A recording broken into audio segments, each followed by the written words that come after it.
Ladies and gentlemen, good evening. How are you? It's really exciting to see you here, and we are honored that you could make the time to join us. And welcome to Get It Right with Atara Solutions. We are really happy that we are having this conversation to support those who are job seeking and going to interviews and just looking to secure better opportunities for themselves and their people. So I hope that you have brought in a friend and told a friend to tell a friend about the conversation we are about to have. So my name is Grace Nzula, and if you're joining us for the first time, this is Get It Right with Atara Solutions. Get It Right with Atara Solutions is a webinar series that seeks to demystify issues in employment and entrepreneurship. We do this every Tuesday. We have done this since 2020. And if you go to our YouTube channel, which is Get It Right with Atara Solutions, you will find amazing content there that you can use, including how to write your CV, including how to, again, negotiate for your salaries. All these are captured on our YouTube channel. And we really hope that you can take advantage and go there. So yes, like I said, this is Get It Right with Atara Solutions, where we seek to demystify issues that affect employers and employees. And we do this in partnership with a number of organizations. We have our partner down in Kampala, Uganda, Herbert Zake. Herbert Zake is a Gallup's certified coach, and he has coached over 500 executives. So if you're looking for a coach, then please rush and get us your session secured with Herbert Zake. And of course, he runs an organization called Steadfast Quality Solutions. That is a HR consulting and public relations consulting company based in Kampala, Uganda. And if you're looking to train your board members, if you're looking to recruit board members, if you're also looking to train your board members or do evaluations for your board members, then that is what Steadfast Quality Solutions does. So I trust that you can get in touch with us for link with Herbert Zake, or you can reach out to them directly on Steadfast Quality Solutions if you're in need of their services. And of course, we have our partner from Kigali, Rwanda, K2 HR Services. If you're looking for support in HR matters, then look no further than K2 HR Services. And of course, we are honored tonight. My name is Grace Nzula. I'm an HR consultant and trainer with Atara Solutions. Atara Solutions is a HR consulting and training firm. We offer 4 services. We offer HR manager outsourced for organizations that do not want to, are looking to outsource their HR department or are looking to have a part-time HR person.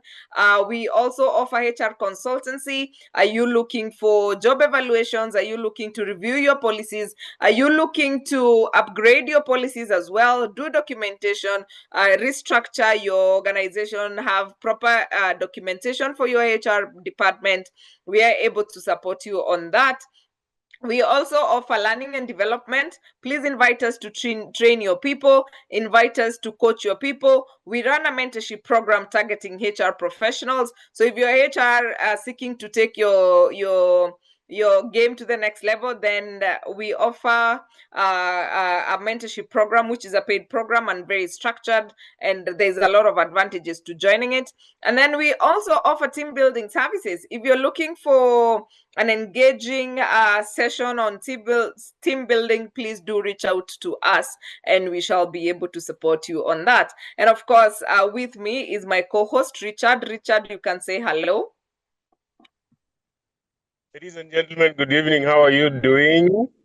I hope you're going to learn a lot. My name is Richard Magoma. I'm a HR professional. I train public speaking and I also prepare people for interviews. But the master of this game of preparing people for interview preparation is here and is the one we are going to have tonight.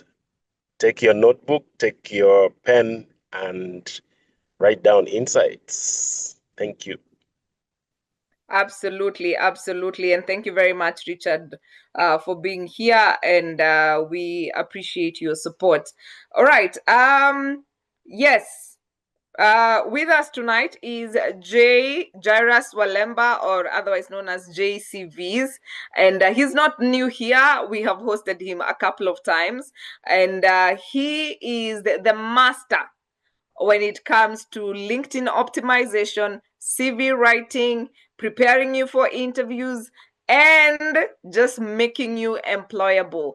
You can check out JCVs on their LinkedIn page, Facebook, and they run a WhatsApp channel that has over, I don't know how many there are now. The last I checked, there were 33,000 followers on their WhatsApp channel. So we are honored to have him here. He is the king of making you employable. And allow me to just usher him in. Karibu sana, Jairus.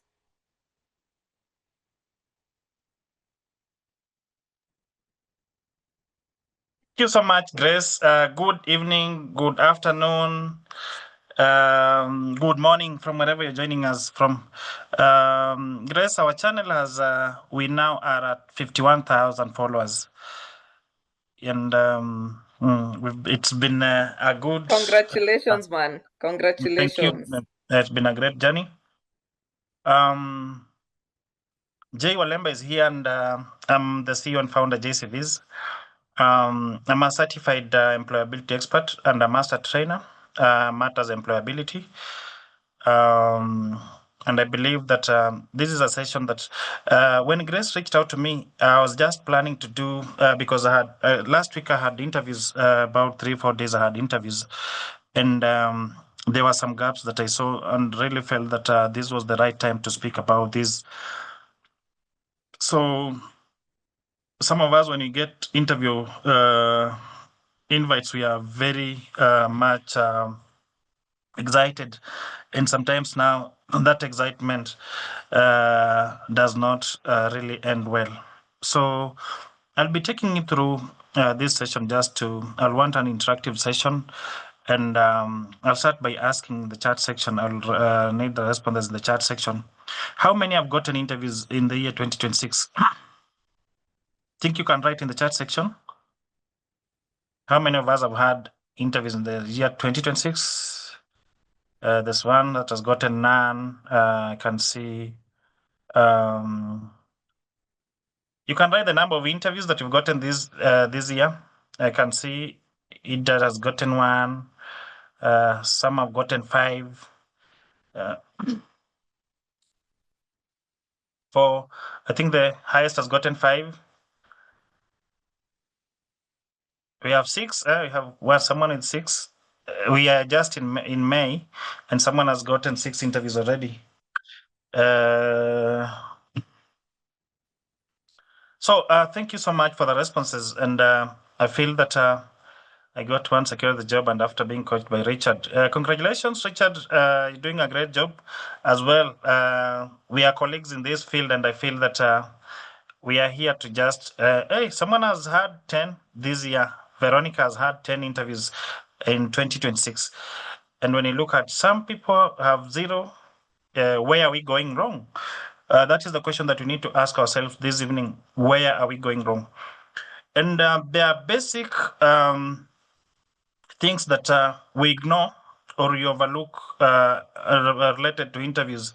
And I want us to be very authentic, to be very intentional, to be very free to discuss these things that we overlook sometimes during the interviews. Sometimes you get to an interview room and maybe you get to a company where you need to be interviewed.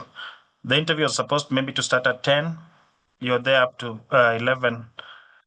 So the not started, no any communication. So how do you handle that? We'll be talking about all this in this session. I think we have about 40 minutes to be able to discuss this. So as Richard said,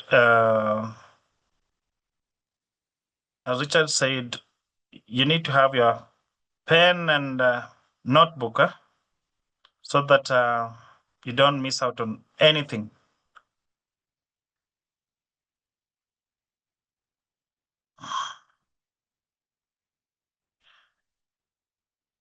So I'll be your speaker tonight.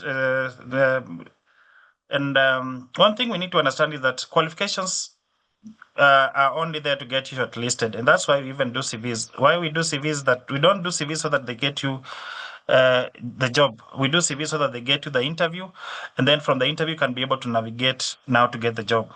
So qualifications may get you shortlisted, but etiquette and professional presence often determine whether you get hired or not. And one of the things that we as job seekers need to know is that we get employers will most likely hire the attitude. Sometimes you might lack the experience, but your attitude, when your attitude is right, an employer might consider hiring you because of that attitude. So employers assess more than skills, technical skills during the interview, and that's why we'll have the HR in the panel. In most cases, the HR are looking at the attitude. The HR is also looking at the compliance aspects. Are you able to, if you asked on your availability, do you still adhere to your current or previous contract and tell them that I must serve 1 month notice, or you're that person that when the panelists push you, you end up telling them that I can use my leave days. So many of us do that. I can use my leave days, or I can just have the 2 weeks notice or 1 week. Always make sure that you are there to your current contract, because now the HR is this panel to check that compliance. The same way you are leaving company A is the same way you leave our company given an opportunity. So interviewers evaluate, number one, they do the attitude, I've talked about it, the confidence, the communication skills, the preparedness, where now you don't need to look to research about the company to understand the job description. And I tell people that even when someone does your CV, you should be able to understand every single word on your CV. You should be able to tell me that the last word on my page 1 of my CV is contributed to. The first word on page 2 of my CV is reflected. The last word on my page 4 of my CV is workplace culture. So that is how good you should have your CV on your fingertips. Now, professional presence is how you carry yourself during the interview, before the interview, during the interview, and after the interview. Most often, you find that you invite someone for an interview and they even don't respond, but they'll show up. Huh? They don't confirm their availability, but they'll show up for the interview. That is already, I always tell job seekers that the interview process starts at the point you send your application, you send in your application. And one thing that we do is that we make mistakes is that we don't follow instructions during the application process. A job was asked for CV and cover letter. Some of us send CVs only. And one of the requirements on this advert is that we are looking for someone who is keen to detail or attentive to detail. But you go ahead, send your CV and cover letter when they ask only for the CV. And you're applying for an admin position where you'll be the person that will be sending correspondence to different clients, to different stakeholders. So you might make mistakes and send, you given an opportunity, you might make the same mistakes and send the wrong information to these clients, or even find yourself sending a competitor a document belonging to another competitor or another supplier. So being attentive to detail is something that we need to showcase it from the time you're applying for this position. And even as I apply for the position, following instructions is the biggest mistake that some of the job seekers make. So before the interview, what do you need to do? Number one, you need to research about the company. So understand what the company does. Sometimes the other day we were hiring a HR intern and we asked them what JCVs does. And they told us that JCVs is in the business of building and leasing houses. So will you hire such a person? That person has not done their research. Learn about the mission, vision, values, and culture of this organization. I know when you talk about the mission and vision of the organization, is why does the organization exist? Why does the organization exist? What values does the organization stand for? And as a job seeker and even a professional, you yourself should as well have your own values. What values are you bringing on board? And does the organization's value align with your personal values? Yeah. Read the job description carefully. when I'm coaching someone for an interview, what I do is that I ask this person to understand every word on the JD. One thing we do is that we go through the JD one by one. You read the responsibility, and then ask the person to explain. Are you able to handle this? Are you able to explain this given an opportunity, or asked if asked in an interview? For example, they are talking about filing taxes before due date. So with this JD role, you must be able to tell us which taxes are filed and when is the due date for each tax that is being filed. Then research recent company projects, achievements, or news. In most cases, you'll find that most of these companies have active social media handles. In most cases, you'll find that most of them are on LinkedIn. So look at some of the projects they've had. Look at some of the news they've had. Look at some of the recent events they had, who they hosted, and what was the discussion about. I was impressed by one of the candidates that you had for an interview who talked about. It was on a Friday, so she talked about.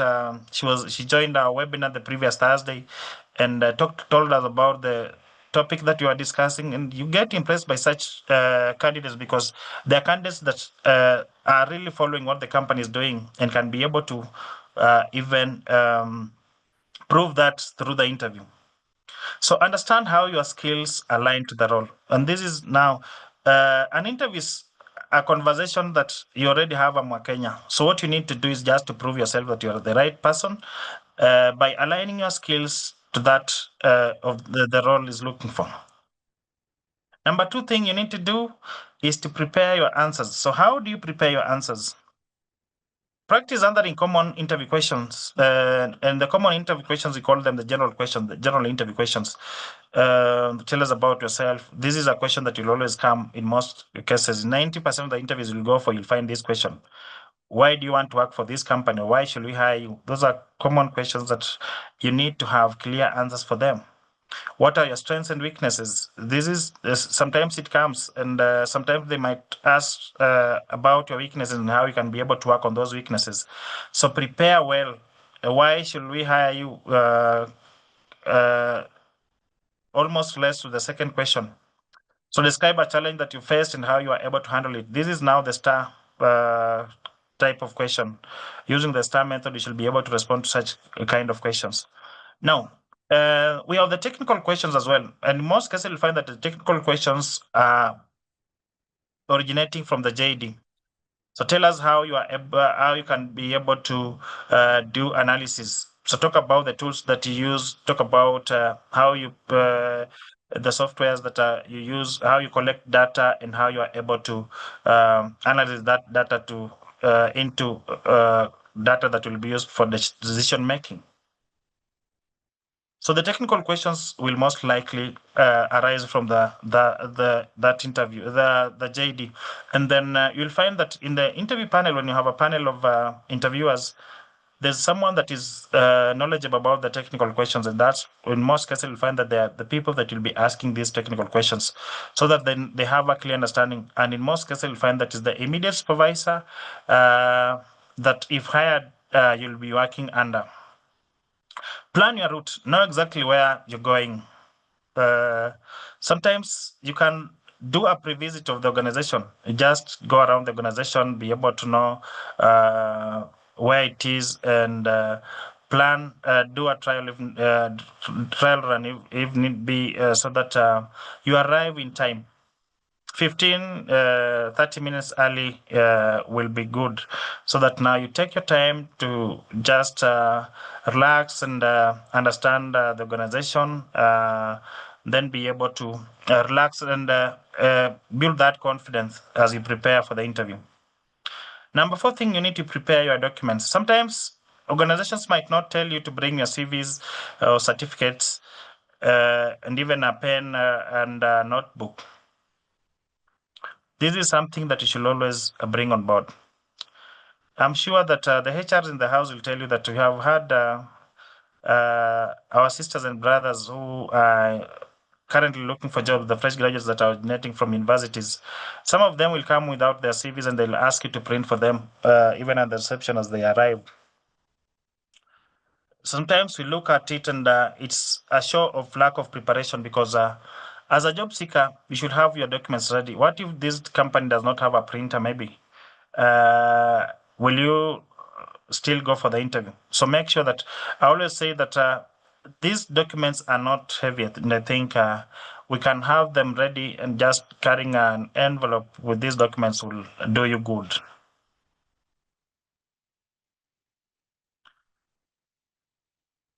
So, professional appearance, dress for the role you want. So what you need to do is you need to wear clean, neat, and well-fitting clothes. Sometimes we talk about having just you can finances might be a challenge, but you need to just have even one suit that you is very neat and well-fitting with a clean shirt that you need to do to use for attending interviews. Then choose professional colors and attire appropriate for the industry. Navy blue, mostly you have gray, you have black, based on the industry. Then maintain good grooming and hygiene. Make sure that your hair is neat, your nails. And I've seen our young generation, especially even gents, their nails are not well kept. Then jewelry and accessories, you keep them minimal. Kuna zile bling bling mnavaa mnaweka paka juu ya nini juu ya shati, Jairus, we especially. have Ugandans on the call. Oh sorry. So sorry. So sorry. And So yeah. so there are those of us that do the jewelry, and we even have them on top of our shirts. We need to avoid those. Then avoid overly casual dressing. We've had an issue. I think, as I said, the HRs in the house will tell us that we have some of the candidates that will come with the Crocs, these Crocs as their official shoe. Even on the first day, there are those of us that will come with the ragged jeans. It's not a good show. The way we talk about the first impression lasts, and also you are dressed the way you dress. So the don'ts on professional appearance: avoid overpowering perfume and cologne. If you have to do it, just do minimal, basic. Don't get to the room and you have people sneezing because of your perfume. So no ripped, stained, or wrinkled clothing. At least try and iron your clothes before the interview. Then avoid overly casual attire: jeans, trainers, sweatpants. Yeah. And there are those ladies that will do t-shirts, t-shirt inside, and they have big baggy shirts. I don't know what that kind of dressing is called. Then skip distracting or flashy accessories. Then avoid clothes that are too tight or revealing. This might not end well with you as a candidate. So the interview etiquette during the interview, the 7 seconds to form a first impression. You need to arrive 10 to 15 minutes early if it is for a physical interview, 5 minutes earlier if it's for a virtual interview. So greet the receptionist warmly and even the security guards, because they may share feedback with the interviewer about your character. Switch your phone off or have it on silent before entering the building. Then the body language: always maintain eye contact, listen attentively, and sit upright. When you have a number of panelists that are interviewing you, always maintain eye contact with each of them. Don't concentrate only on the person that has asked the question. So make sure that you are engaging all of them. So during the interview, you need to communicate, to listen actively, don't interrupt, pause before answering, to collect thoughts. And I'm sure someone will ask about if I'm not here, if I've not heard the question, can I ask them to repeat. It's very okay to ask. And some of us, we are used to writing so that you can be able to internalize and be able to collect our thoughts and respond concisely. So be concise and structured. Use the STAR method where necessary, especially for those situational questions, situations that are asking, tell us about a situation or give us a scenario where you did ABC. So use the STAR method to be able to respond to such. Then speak clearly, avoid filler words like then the professional conduct, what we need to do is we need to address interviewers formally, Mr. or Mrs. unless told otherwise. Then stay positive, avoid speaking negatively about past employers. And in most cases, you'll find that where the panel makes the candidate more comfortable, this number two will always come up in most cases, where the candidate feels very comfortable and having a conversation with the recruiters. Most of them will end up talking negatively about their previous employers. So show enthusiasm and genuine interest in the role. Even as we respond to these interview questions, I always prefer that you use examples. In my current organization, in my previous organization, I did ABC, and it shows that it makes the recruiters, the interviewers relate so easily with you. So make sure that you use such examples that are very powerful. Then be honest. Remember that integrity matters more than a perfect answer. So some of the things, I'm sure I'll have these in the comment section. I'll have some of the questions related to honesty and integrity. Then questions to ask the panelists. Number one thing you need to understand is that always ask questions related to the position. Most of us tend to fail when it's our time to ask questions, where now we start asking personal questions. And at this point, these questions make us look more selfish than we are really interested in the job.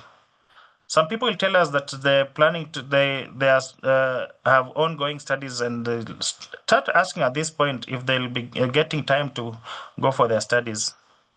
So make sure that you align questions related to the job. What does the success look like in this role? Or what does success look like in the first 3 months in this role? Now, in most cases, you're looking at the probation period. What will make them retain you after probation? So how will you describe the team culture? That's also a good question. What are the next steps in the hiring process? That is also a good question. So avoid asking questions about salary benefits in the first interview. And in most cases, when what I've seen is that most companies now are adopting ways of just advertising positions with salaries indicated. This is something that I think the HR professional in the house, we should be able to really adopt it, and so that now we don't waste time for job seekers that are applying for positions. Someone is maybe on 100,000. You're advertising for a position that is paying 60,000, not indicating the salary. So someone wastes their time coming for this interview, yet it's far way below what they expect. So I think, Grace, you will encourage the HRs in the house to be able to adopt this so that we don't waste time for job seekers as well. Now, closing and following up. After the interview, what you need to do is that you need to thank the interviewer for their time, restate your enthusiasm in the role, ask about the next steps. And sometimes we do this by sending a thank you email. When you send a personal thank you email, it shows seriousness, it shows your interest, that you are really reinstating, you are really making sure that the recruiters know that you still have interest in that position. And then it sets you apart from the other candidates, because in most cases, not many candidates will send a thank you note. Then reflect and improve. Note that what went well and what to improve. Use that feedback to sharpen your approach for future interviews. Sometimes when we are in these interviews, you can see the recruiter nodding, the interviewer nodding, and They look at each other, as they nod. Sometimes you tell yourself that you've really aced the interview. One thing we forget that there are other candidates for this same interview. So I always advise that as a job seeker, what you need to do is that you need to have a notebook, and a notebook that now where you'll be writing all the interview questions that you face in your subsequent interviews. When you go for 5 interviews, I'm sure the 6 interviews will have, if you're going for the same position, the 6 interviews, the 6th interview will have at least 70% of the questions from the other 5 interviews. And so there's those questions that you have that are giving us a hard time in an interview. So once you leave the interview room, you need to go and research about that question. If you have colleagues, you can ask them. If you have a mentor, you can ask them. Or if you have professionals like Richie, you can ask them on how you will have responded appropriately to that question. So once now you understand once you have this written, all the questions written and maybe the answers, I'm sure that in the next interviews, you'll be able now to ask them properly and respond to the answers to the questions appropriately. So follow up appropriately. If you haven't had back within the time given, one polite follow-up email is appropriate. And Grace, I don't know if you face this, that sometimes, we refer people, and I'm in the business of referring people for opportunities, and even now when I look at my phone never goes below. I'm always at 99 plus chats, so my phone never goes below 99 plus chats, and sometimes I referred someone somewhere, and I even forgot about it. Then this person is in your inbox seeking to know how maybe they went for an interview, they have not been given feedback. They are seeking to know what happened and everything. So you have to again to recollect yourself, to start asking which position was it, when was that. So all this sometimes is something that most job seekers fear doing. It's very okay for you to make a follow-up to the organization that interviewed you, asking them the next steps, or asking them for the feedback. And sometimes as job seekers, what you're looking for closure of that opportunity. Some of us go for interviews and we feel that we've done so well. To an extent, we stop applying for other jobs waiting for this position. And the way you felt that you did so well is someone somewhere as well felt that they did the same thing. And so when you go for an interview, for me, I always advise that proceed to the next job, apply for the next job, have several offers coming in, and be able to choose the best of all those offers. Yeah. So key takeaways from this, you need to understand that preparation is everything. So research the company and rehearse your answers thoroughly. Punctuality shows respect. Arrive 10 to 15 minutes early, never late. And if by any chance you get late, make sure you communicate. You can do a message, good morning, this is so and so.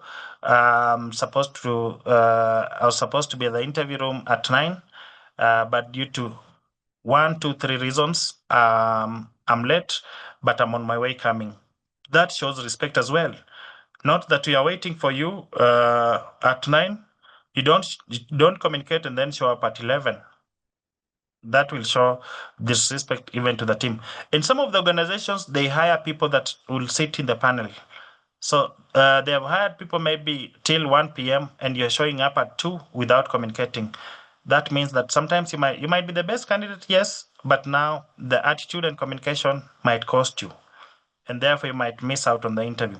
So a prompt thank you note sets you apart and reinforces your interest in the position. So make sure that we do these things so that we might have an added advantage over the other candidates.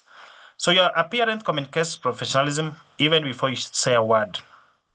So how you appear to the panel communicates professionalism. And even before you tell them who you are or telling them about yourself, we will tell that you are this kind of professional even before that conversation. So listen carefully, answer clearly, and ask thoughtful questions. And as I've said, the questions should be about the position more than they should be about your personal interests. Every interview is a learning experience. Reflect continuously and improve. Now, what happens to most of us when we go for interviews is that most of us end up getting stressed, and definitely now we fall into depression because you missed an opportunity. Last month, there was a friend that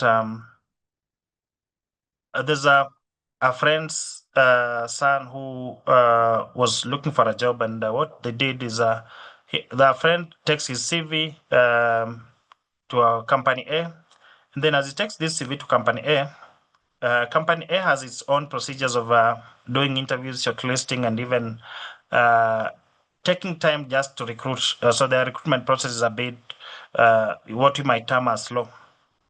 So because this person has given CV to company A, this young man now who was given the CV, week 1 goes, week 2 goes, and the young man feels that these guys are taking too much time. And what he does is that this Sunday, the mom asks him to go to church as usual together. And he tells mom that, no, today I just want to take a walk, and then I'll be back. When you come back home, you'll find me. So the mom comes, and as usual, the son is in the room, and the mom calls, and the son is says that I'm in the room. I'm reading here. So because mom now focuses on her chores in the house, and she has people shouting outside, and the son has written a note left in the room and used the back door, now the window in his room, to jump from 4th floor, and the son ends up dying. So the neighbors come to the room, and they're like, "Where is your son?" They ask mom, "Your son is down there." The mom tells, "No, my son is in his room." So she runs and confirms that the son is dead.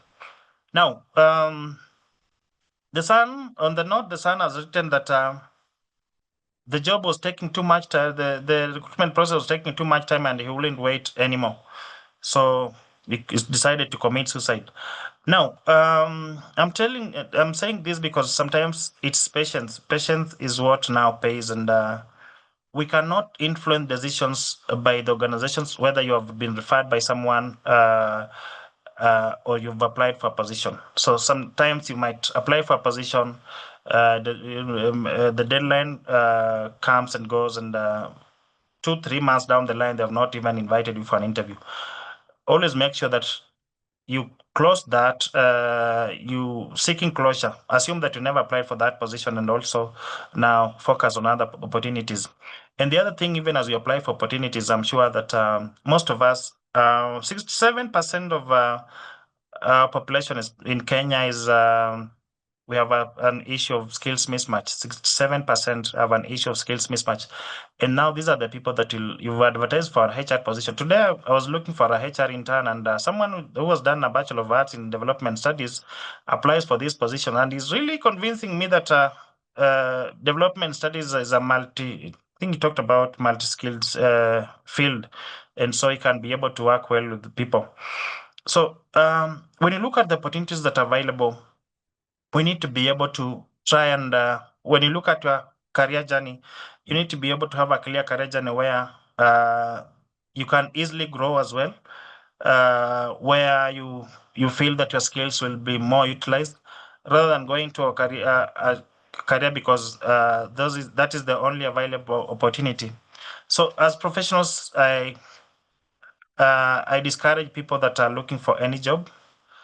So we should be very intentional about the roles that you're looking for, and even as we apply for opportunities, we should be looking at what will this position give me in the next 3-4 years. I'm applying for an accounts assistant position, or I'm applying for a customer service position, or an admin position. What will I be in the next 3-4 years? So even as we look at that, we should be able to have our career plan drawn. And as I've said, we need as well to have a notebook where now you are applying for a position. You need to write down the position you applied for, the company, the salary, maybe if they had indicated the salary, and then even the location of that role. or that organization. This will help you as a job seeker to plan well. Sometimes people are invited for in a different organization for a different opportunity, and they even don't during that conversation on phone that you are being invited, you even don't ask for the position that they are inviting you for. So you end up going for an interview without even preparing for the position that they had advertised. So once you get to the interview room, you have prepared for position N. They're asking questions about position C. Now that is where the confusion starts, and you end up failing that interview. So thank you so much. I'll be able to take questions. I'm sure there will be a number of them. In fact, I was about to say that I'm hoping that people can put their questions on the Q&A, because as you spoke, the chat was actually beaming with questions, and it might be difficult to look for them. But I see Regina, who was among the first people to ask. I would like to understand the different job application scenarios candidates encounter and the best way to handle them professionally. For example, if an employer asks for only a CV, should an applicant send a cover letter? When should the information be pasted in the email body instead of attached as a document? No. Thank you so much for that question. I think Regina has been one of the people that are very consistent with webinars. And as I've said, that the job application process starts at the point, the interview process starts at the point you're making that application. So following instructions is part of the interview. There are some of us that have attached their CVs to their certificates and cover letter. So anytime they are sending you the CV, you have to go through 28 pages. CV, they have attached their transcripts and everything. This is not the right thing to do. What you need to do is unless you've been asked to. So if the recruiter talks about the CV alone, so for example, you're applying for an accountant position. So the subject will be application for an accountant position. If there's any specific, maybe specifics on the application, maybe they've talked about accountant, maybe manufacturing section, or accountants, the service section, or accountant payables. So you specify the position that you've applied for in the subject. And then on the email body, you just write, you do a small intro. Dear sir, madam, please find my attached CV for the position of an accountant in your organization. I feel I'm the right candidate for this position because I have skills 1, 2, 3, 4. Then you sign off. Then you attach your CV as a PDF, unless asked for another version or another format. Always make sure that you do a PDF. The other thing we need to do is, if you're sending your CV and cover letter, send them as separate documents as PDFs, unless you've been asked to merge them as one document and then share as a PDF or share as a Word. But always, unless asked for, always make sure that your documents are PDF. And I think for those that are in the channel, you've seen that when I'm asking for documents, I'm just making it a habit so that even as you apply for opportunities, you always send your CVs as a PDF. And I will always ask for a PDF. When you send me a Word document, I'll ask you to send me a PDF. I'm doing this so that now people can get used to sending PDF documents during applications. All right. And this is an interesting one. How long does it take for county government to call successful candidates for an interview? In most cases, you'll find that just like the Public Service Commission, you have to create a profile with the county governments. In most of the county governments have a recruitment system. And one thing with them is that you are able to track your applications. So in terms of the time they take to call successful candidates, I'll say it's not definite.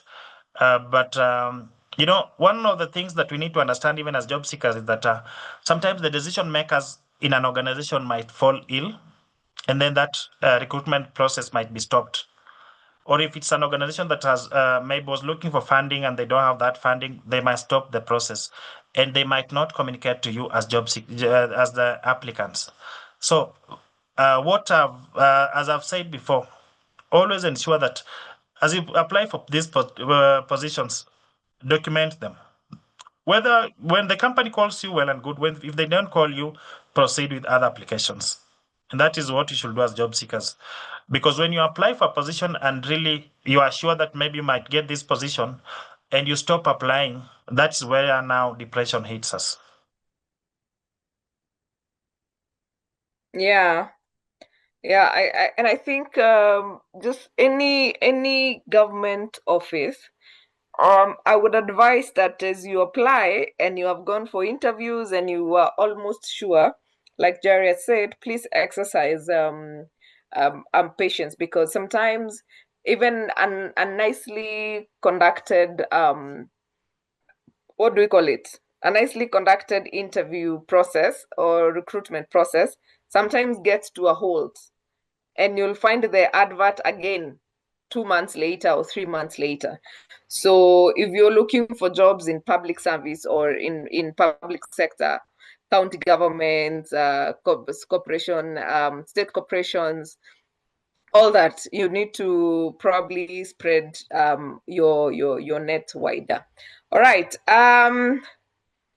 Now, this is an interesting one, and I'm so sorry to whoever has asked me this. What do I do when a recruitment agency asks for 100% of my gross pay if I get employed? Yes, you have to respond to that.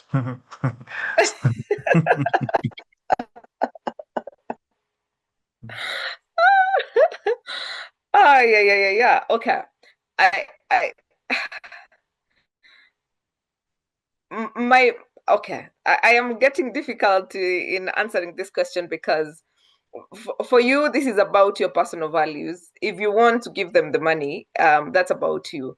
Grace Nzula, personally, is normally very against that, and I don't like that Jairus has put me on the spot. But I do not subscribe to it. However, if you think that you can work a whole month and give, is there a payment plan? Maybe you can renegotiate. And then, have you researched to know what kind of an organization you're getting into that you can sustain the 100%? If they ask you to pay for them the gross pay, especially the gross pay, I mean, it means that you will be paying more than what you actually Get at applied net. for. You get at Yeah, net. so yeah, exactly. So gross pay means that even the taxes you'll also be giving to them. So that might be actually more than 1.5 months salary is what you probably would be giving them. So at the end of the day, it depends on your values, and do you have buffers to support you? I personally do not subscribe to that school of thought, but Jairus, chime in, please. Also, do not subscribe to that as well. What I believe is that you know, maybe as much as we are in business, I believe that it's just good that you support job seekers.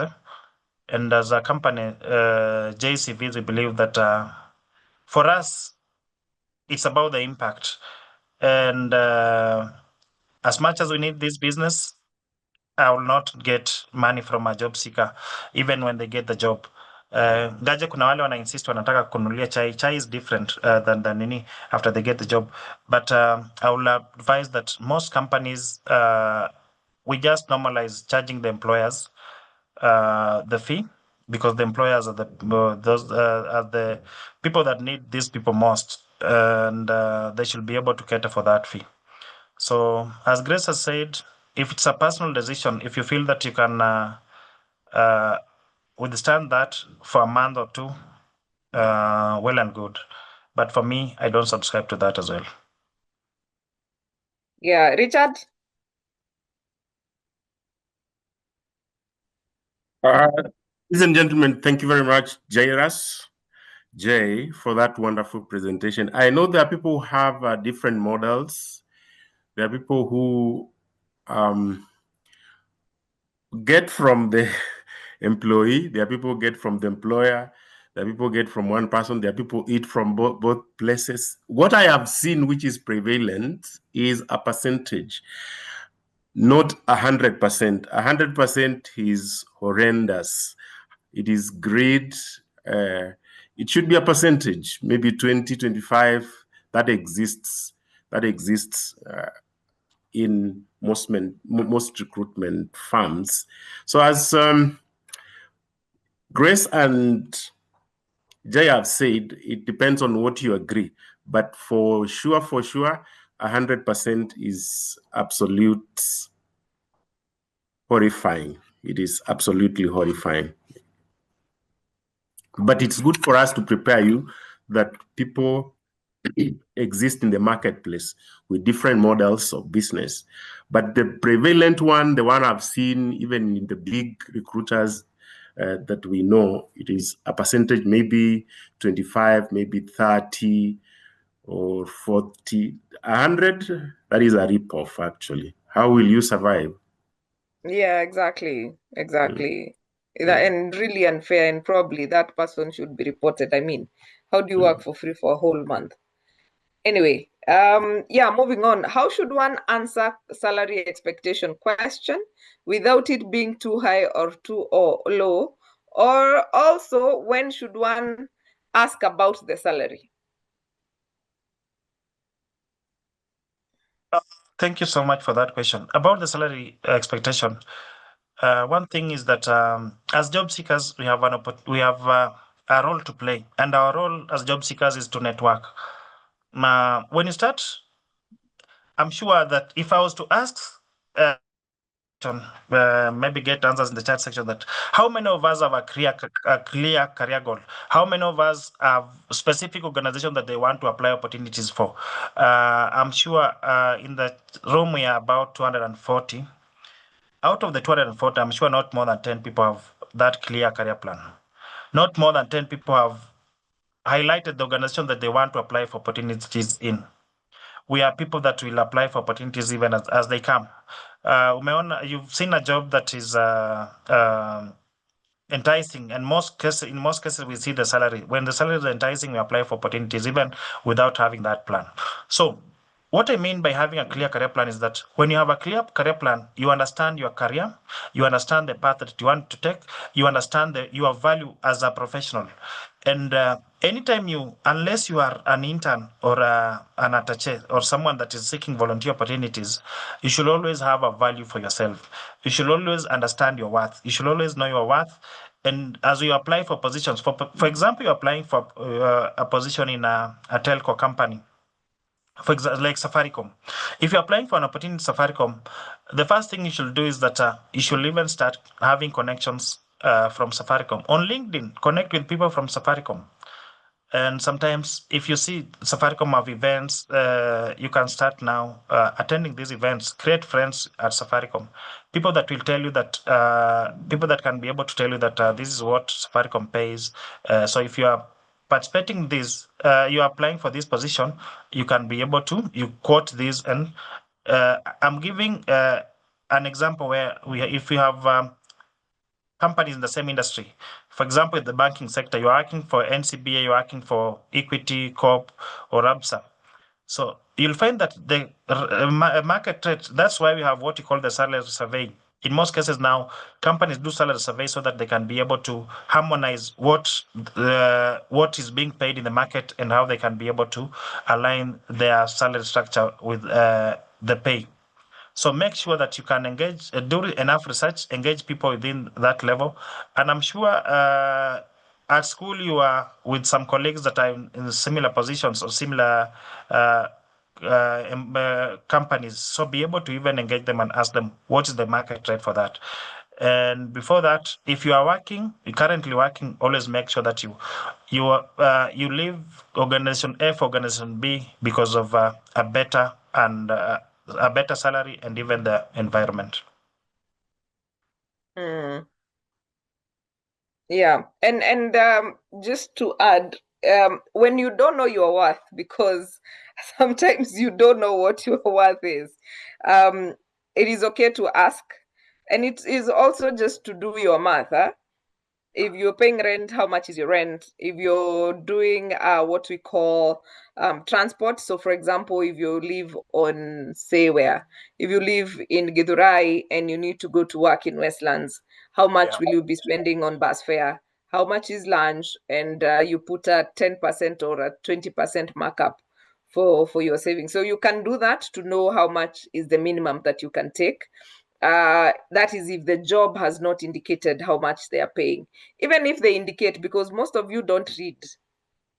You don't read the entire whatever. But Sometimes it is, yes, they don't read. So sometimes it's written right there, but they are asking you to just see how keen you are in terms of negotiation skills and if you have actually paid attention to the detail. So please read the adverts fully. Right. What are the requirements for qualifying for an interview in government jobs? Okay, we are not going to get into that. Now, okay, let me just answer that. Government jobs have their structures set. Every advert has the requirements for that job. So if you meet all the requirements, you probably will get that job. Charles Carrier says, in a recent interview, I was asked to bring along the original certificate and certified copies. What is the purpose of the certified copies during the interview? Cyrus? The reason for certified copies during the interview is so that they authenticate that the copies are true based on what you presented. And I've seen there are companies that are doing background checks, and you've seen it even in government. The government saying that they have so many people that have fake papers. So the employer is seeking to know that you have the right papers for that position. Exactly. And sometimes it's important to just have a couple of copies in your, looking for a job is actually a full-time job. So don't get lazy and don't get tired and don't give up. All right, Pauline is saying, how do you handle the issue of interviewers not giving feedback on the interview? Even after polite follow-ups, the interviewer ghosts you. It's really frustrating. Or worse, you discuss the salary and no one reaches out to you to respond on the status of your results from the interview. Also, I believe there should be a standard in cases where the interviewers go ahead and engage your former employer. They fail to tell you the feedback from the background check, they ghost you. I believe background checks means I passed the interview from a legal perspective. Please explain how this should be handled professionally.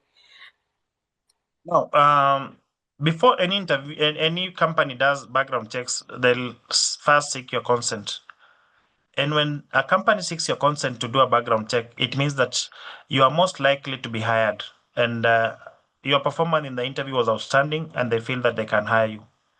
And in most cases, where an employer ghosts you, in most cases they might have gotten negative feedback from your from your referee, and that's now where you might end up not getting feedback for the longest time, and you might not get hired. So even as we go for interviews, and some of the referees we have on our CVs are the people that will get us denied these opportunities because they give negative feedback on our character, they give negative feedback on our performance. So make sure that you have the referees that will be able to recommend you given an opportunity. And for the company, sometimes you might not have that much control over what they share with the recruiter. So what you need to do is that we need to carry ourselves professionally, even in our current employers, even during exit. Even as you exit, you need to be able to serve notice. You need to be able to tender in your resignation and follow all the due processes. Do the handover well, and as you leave, companies should as well write you the letter of service. The letter of service. There's also certificate of service. So the certificate of service will show that you diligently worked for that company and you left in a good way. Yeah, and also let me answer from a recruitment agency perspective. Sometimes we start the process and then the client also ghosts us. Jairus has disappeared. And sometimes we pause the process. It may take a bit longer to communicate than we had anticipated because of forces that are not within our control. But I believe if you did a follow up, then you would get the correct position. Now there's the where you go for interviews and they ask for your background. You according to data protection, they're supposed to seek your consent before going ahead and finding or engaging your referees or calling your background. However, you're not in control. So if they went silent, it is okay for you to keep pushing. Like Jaira said, please get into the habit of spreading your net wider so that then you are not lost when one person is not answering you. All right. I have a BSc. We've lost Jairus, I think, but we can proceed. I have a BSc in HR management, 3 months HR experience as an HR intern, 3 years experience as a direct representative, sales representative in microfinance sector, and currently a HR intern in the Public Service Commission. Which is the best approach I can use to get a HR entry level job after my internship with PSC? Richard, do you want to answer that? Well, I'm back. Oh, you're back. Okay. Yes. Sorry. Okay. So now, one thing is that when we talked about a clear career path, that is what we meant. That when we leave school, most of us we get these opportunities, especially the banking sector helps us lose our career paths. You end up as a direct sales rep, and you get good money. After the first 3 months, you start getting 100,000 commission, and you settle in that area. So sometimes you forget that you are HR until now you lose your job, and you even forget upskilling. So for you to be able to get back into HR, you just need to position yourself well on that CV. Let the CV show your strengths. Let the CV show the kind of impact you've done, even as an intern at the Public Service Commission. And any potential recruiter will be looking at your CV. Your experience in the banking sector as a direct sales rep or the microfinance as a sales rep might not really contribute to you getting the opportunity, but there are attributes that or the transferable skills that you'll carry with you. For example, the interpersonal skills, the communication skills, report writing skills, problem solving skills, emotional intelligence that will carry with you to the HR space. But I will urge that even as you practice in the public sector currently as an intern, because you'll have more time, especially over the weekends and maybe some of the Fridays. Make sure that you can get an opportunity even as a volunteer in a busy organization where you learn more about HR. Yeah. How does someone deal? We need to close this soon. And please note, we are going to Meru on the 5th of June. Just so you know, I will be sharing details about that shortly. But Cindy is saying, how does someone deal with the situation where you've interviewed for a position, intern, then when it comes to signing the contract and getting the job, you're informed that though that was the position interviewed for, the role you'll get into has added responsibility but the same pay or remuneration? Most of the employers are SMEs, and with SMEs, sometimes what they do is that you'll find some of them merging positions, but they don't merge the salary. Yeah. So with that desperation, sometimes we end up taking these positions because I know job seekers. One thing that we know we are known for is that we always feel that the employer is doing us a favor. We are not aware that we are selling a skill to that employer for them to pay us. So what you're doing at the end of every month, is that you're getting paid for the skills that you sell to that employer. But we are very afraid to stand up and ask for our rights. As an employee, you have a right, and even from the Employment Act, there are rights that we need to understand our rights, and some of the rights we are always afraid. We feel that employers are doing us favors, so you need to stand up and question that. Ask that this is what we agreed. Why this extra role? And I'm sure that nowadays we stopped writing JDs that have any other legal duty that you'll be asked to perform. That's true. What is the average? Okay, would you advise including referees on the CV? If yes, what details should be including factoring in data protection? For you to have someone as a referee on your CV, the first thing is that you've sought their consent and they have agreed to be your referees. And the other thing is that based on your level, if you are applying for senior position, as we climb the ladder, the lower the applications we are able to receive. And that's why you'll see CEO positions are posted and they have a 1 month period. An accounts assistant position is posted and you have 24 hours before it's closed. It's because now as you climb the ladder, we tend to get now fewer applications, and even the quality of the candidates will as well reduce. So as an intern, for entry-level positions, I always advise that you have our referees on. But at senior level strategic positions, you can someone might follow up to you and ask you to share the referees. So you can have the referees available on request based on the level you are. But for entry-level positions where you're applying thousands of you, always make sure that you have anything that the recruiter will be looking at. What is the average time to answer each question during interviews? Now, it's based on the content, but as I've said, that in most cases you'll find that, especially the technical questions can take more time because you might have to give examples of the systems that you've used. You might have to give examples of what you've done in your previous 2-3 organizations and how it relates to the current position. But I'll for general questions, you should take at most a minute. Apart from now, tell us about yourself and why they should hire you. Tell us about yourself might take 2 to 3 minutes, but the other questions for 1 minute is enough because you should be able to make your questions very concise and short and concise and clear so that now the recruiter understands.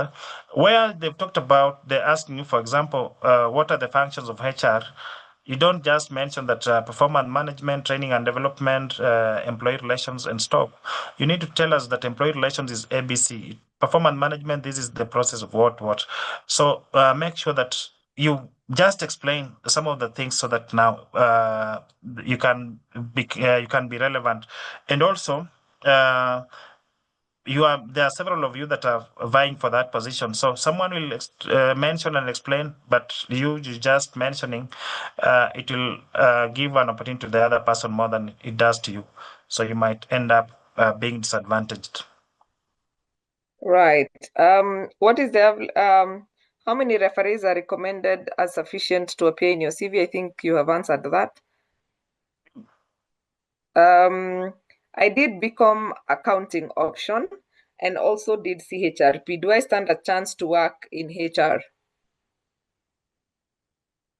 You do, but now you need to start as an intern. Either you start as an intern or you can seek volunteer opportunities where now you can be able to gain experience in HR and now be able to showcase it on your CV and show the impact. Okay. How many internships can I do before it starts becoming a red flag to recruiting managers or companies? Maximum of 3. Attachment is 1. Then after school, you can do 2 internships. If you have more than 3 internships, that is a red flag. Is it in order to have referees who is in a lower job group than yourself? In most cases, referees should be our supervisors so that they can be able to talk about our character and performance. So, as a finance manager, having an accounts assistant or an accountant as your referee is a no. Okay, I feel like we are about to close. I think we'll take two more questions and we are done. I feel like I'm at a level where I don't feel, and Jairus, maybe you can start typing your contact details. If your team is here, they can do the same. I feel like I'm at a level where I don't feel career growth in my current job, no promotion, been in the same position for more than 5 years. New employees come and higher perks due to negotiation during recruitment. Based on qualifications, I have added advantage to my senior. Kindly advise. Again? He or she is at a level where they are not growing in their current job, no promotion. They have been in the same position for more than 5 years. New employees have come in with higher perks due to being able to negotiate during the recruitment process. Based on qualifications, he or she has an added advantage to the senior. What would you advise? Now, one thing is that, as I said about career, having a career plan, one thing is that you don't have a clear career plan, which is at this point, which is not a bad thing, but because after this now you should be able to have it. A career plan will help you understand that I want to grow in the next 3 years. You have a plan where in the next 3 years I want to be ABC. Now, if your career plan is not able to give you that, or that organization you are in is not able to give you that, then it means that you've not upskilled, you've not gained any new certifications that can make the organization now realize, show your seriousness and give you opportunities. So what you need to do, you need to start to have a clear career plan that if I've been in this organization for 5 years holding the same positions, what are the people that are growing in the organization? What is making them stand out in terms of the certifications, in terms of the qualifications? Then you should be able to work on your qualifications. If it is a certification that they have higher than what you currently have, go for that certification. If it is a master's or a PhD, go for it so that now you can grow. But I will advise that as well you can seek opportunities outside that organization. Yeah, yeah. Then I okay. Kindly help me here. Do I have to include achievements from my current or previous work experience in my CV? How important is this? Currently, everyone has been copy pasting the responsibility, the JD in the CV. So for you to stand out and even to make your CV more personalized, you need to have achievements that are realistic and quantified. So I will advise that in every position that you held previously, you should have at least 2, 3 achievements to showcase the impact you had, because an employer is looking for a profession. An employer is looking for someone who is a problem solver. So some of the problems that you've solved in the previous organization should be able to help sell yourself to this potential employer. So achievements is a must nowadays. Even for interns, achievements is a must. Yeah. Yes, yes, yes. I'd like to know, Jairus, you sent your contact details to host and panelists, but I've shared it with everyone. Winnie is saying, I'd like to know, in case where I have majored in two areas being IT support and ERP systems consultancy, is it necessary to include both areas if I'm applying for an IT officer position? As I said earlier, is that no skill is ever wasted. So there are transferable skills that will help you in the role that you're moving in.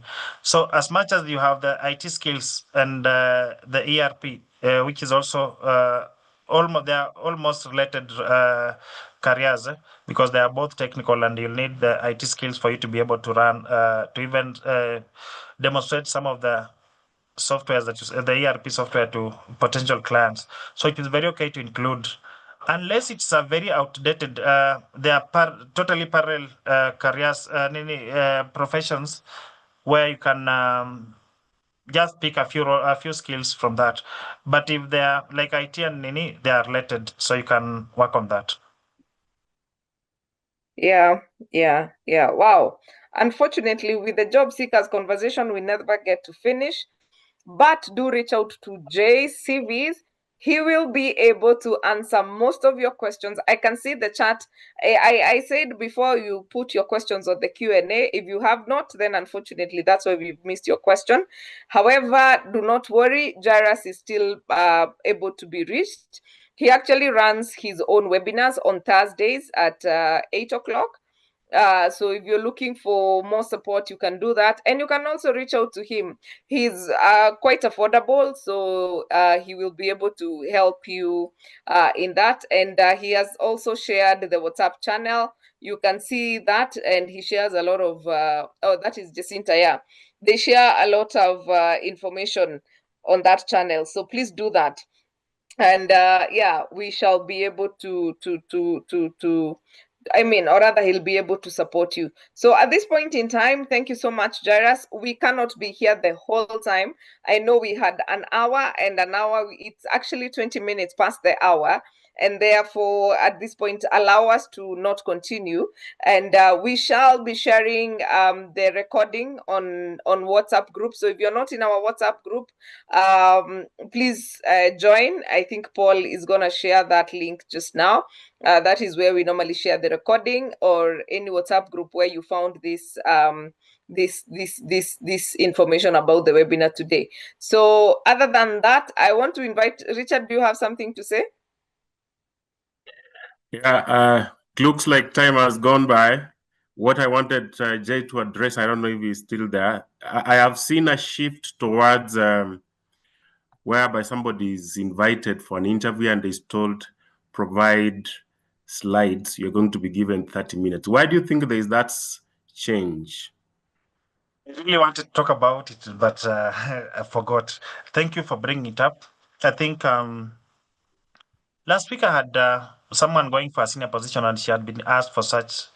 She had been given a case study, and I think it is it's something that we've been discussing in the HR forums, and I believe that at some point, if you decline, you're not going to get this position. Yeah. So what the company sometimes, especially for strategic positions, the company will want to understand what you bring on board, and that's why they're asking for this. So some candidates will feel that the company will use their knowledge and not hire them. But for me, I believe that it might be a genuine request, so that now the company really understands. Apart from you telling us, and that's why we also have what you call now the assessments. So there are some people that are not able to really prove themselves well in the interview, but on assessment side, they'll do well. They'll be able to respond to the questions well. They might not have articulated themselves well as in verbal interviews, but now when it comes to practical, they do well. So I believe that companies are still genuine asking for this, so that now they can really see what you bring on board. And the verbal interview alone cannot be able to prove to us that you are the person that will take us to the next level. I've had people that have had bad hires, but they were good. They told the interviewer what they wanted to hear. So sometimes that's why we always say that the best candidates might not get the job, but the best interviewee gets the job. They might not reflect that in the performance. Thank you. Yeah, and I'm gonna comment on that, because personally, when we are recruiting for senior positions, manager level to onwards, we must use a case study. One, because Jairus and Richard here coach you to come and tell us the right things at the interview. So we also want to see how you handle real-time matters in the work environment. So you'll find a case study that is very, very relevant. And one of the things that I know a lot of people are against is when people use case studies for bad manners. Use case study to just get other people's idea for development. That's just bad manners. But if you're applying for senior positions and you're asked to do a case study, please do it. It's gonna add you marks. Normally, you'll find we are doing, say, face-to-face interviews will be like 50 marks, and then case study is a whole 20 marks. So you can imagine the kind of differentiator there will be, depending on how you will handle cases or issues real time. Richard, you're good? Good. That is good. Also prepare for curveball questions. You prepare very well for that job description, and then you ask, who is the Minister for Information? Curveballs also. Yeah. Yes. Thank you so much. General knowledge, yes. All right, Jairus, your parting shot. Thank you so much for the opportunity. One thing that I would like to tell job seekers is that there are opportunities, and we are the people that will get out here and meet these opportunities. So let's prepare well for us to be able to position ourselves as problem solvers. And even as we go for the interviews, it's not always, we don't fail, we learn. So keep learning and align your dreams to what you want to achieve. Thank you. And it's been a pleasure. A blessed evening. Bye. Thank you very much. Please look out for Jairus. He shared his number. Get in touch with him and do not get stuck. He's here to support you, and so does Richard. And please join us in Meru. We are going for a road trip down in Meru on the 5th of June. So if you're in Meru or its environs, please join us for this amazing tea. We are going to have Kenyan Jui, who is one of the most sought after advocates and employee relations experts. And of course, it's an opportunity for you job seekers to come and network so that you can get closer to your next employer. You never know. Your destiny connector might be in this place. And of course, invite business owners as well. We shall be discussing taxation matters as well. So do join us on the 5th of June down in Meru, and Paul has shared those details. Other than that, please like our Facebook page at Atara Solutions. Follow us on Instagram at Atara Solutions. Connect with us on LinkedIn at Atara Solutions, and subscribe to our YouTube channel. Get it right with Atara Solutions. Thank you very, very much. It's been an absolute pleasure having you tonight. And we shall see you next Tuesday as we discuss matters entrepreneurship. How do you convert your consultancy business into a scalable enterprise? That is the topic for next Tuesday. Thank you so much, and have yourselves a lovely, lovely, lovely night. And see you next Tuesday. Bye-bye. Continue shining wherever you are. Good night.